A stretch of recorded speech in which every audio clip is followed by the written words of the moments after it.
Seated at the coast of West Africa, kissed by the Atlantic Ocean, is found Mylan.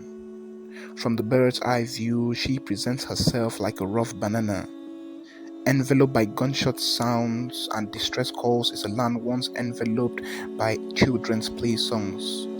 From the grass fields of the northern zone to the forests of the southern zone, the voices resonate. A land once a breadbasket for West Africa and beyond, now a destination for humanitarian aid. A land once filled with people from every area, even refugees, now a land producing refugees. A people who were once referred to as 2 cubes of sugar in a basin of water, but refused to dissolve, by this day challenge the chemistry of diffusion.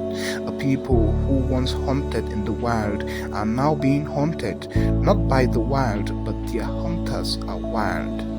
Untamed they are when they go on their hunting expeditions, acting with impunity for the judge where the monkey is to be tried is a chimpanzee. How then will the monkey lose the case to the viper? Oh yes, the viper is no saint, but at least she was calm until vigorously agitated. She was calm until her tail was smashed several times intentionally. A people whose immense love for education has been watered down by fear for their lives. How did we get here is the question which seems not to have an answer. Some call it the Anglophone crisis, avoiding to call it a war, which it is. I hear the cries of Mankas unborn as its mother burns to death. I hear the cries of Anjim Simbom as she was being raped just behind her house.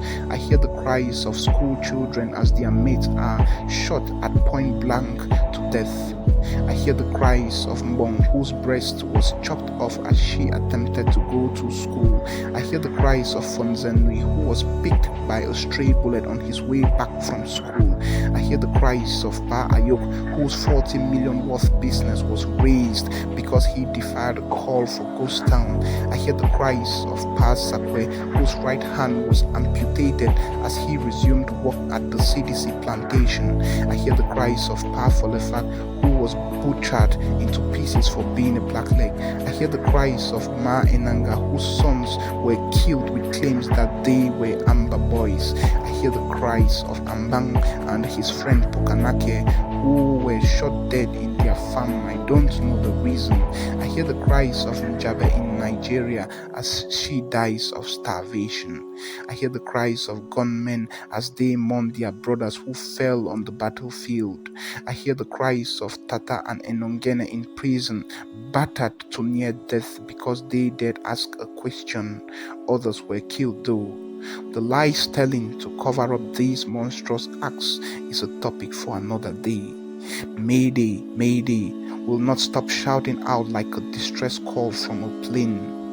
I hear the whispers of the international bodies saying, let's allow them fight a bit more while we tap the little we can from them. Can we engage in genuine talks already?